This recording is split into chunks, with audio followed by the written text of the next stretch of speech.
পাকিস্তানের প্রতি অথবা ভারতের প্রতি যদি এরকম আপনাদের দালালি প্রদর্শন করতে থাকেন, তাহলে আপনারা পাকিস্তান অথবা ভারতে চলে যাবেন।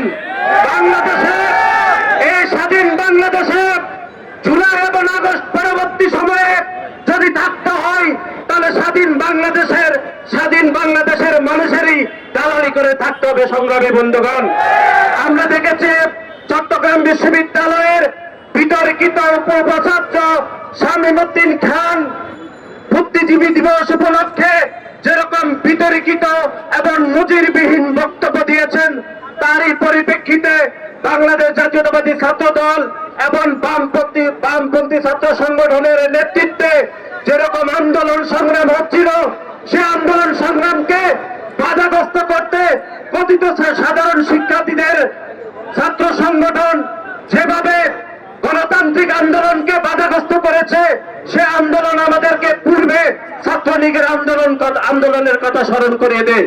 অতীতে আমরা দেখেছি যে ছাত্রলীগ কোন গণতান্ত্রিক আন্দোলন করতে গেলে সে আন্দোলনকে মত তৈরি করে বাধাগ্রস্ত করতে, আমরা সেটি গতকাল চট্টগ্রাম বিশ্ববিদ্যালয়ে দেখেছি।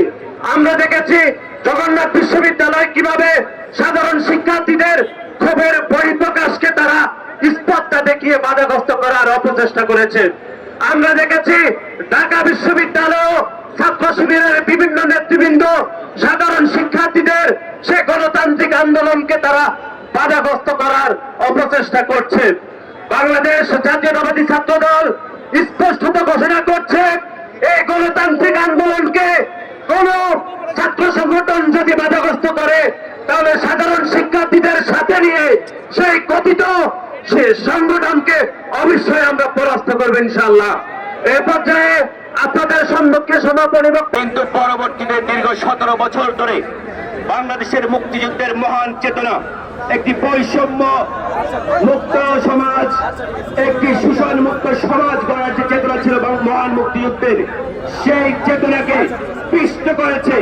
মহান মুক্তিযুদ্ধের চেতনাকে সবচেয়ে বেশি পদদলিত করেছে যেই দল, সেই দলের নাম বাংলাদেশ আওয়ামী লীগ। বন্ধুগণ, তাই ক্ষমতায় আসার জন্য 54 বছর পরে অনেকেই ভালো হয়ে গিয়েছেন, কে ভালো হয়ে গিয়েছেন আর কেউ ভালো হয়নি।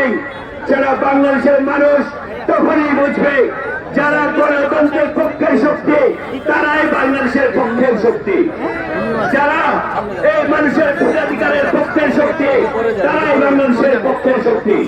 প্রিয় বন্ধুগণ, অবশেষে আজকে 55 বছর পরে যে দল বলছে তারা ভালো হয়ে গিয়েছে, তারা দেখতে পেয়েছেন 2 দিন আগেও কি পরিমাণ 14 ডিসেম্বর শহীদ বুদ্ধিজীবী দিবস উপলক্ষে তারা কি ধরনের মুক্তিযুদ্ধ নিয়ে বিকৃতি চালাচ্ছে। বন্ধুগণ, মুক্তিযুদ্ধের ইতিহাসকে বিকৃতি করে যারা ভালো হওয়ার গাল গপ্প শোনাচ্ছেন, তাদেরকে বাংলাদেশের জনগণ কখনোই মেনে নেবে না। বন্ধুগণ, প্রিয় বন্ধুগণ, আমি আমার বক্তব্য আর বাড়াবো না।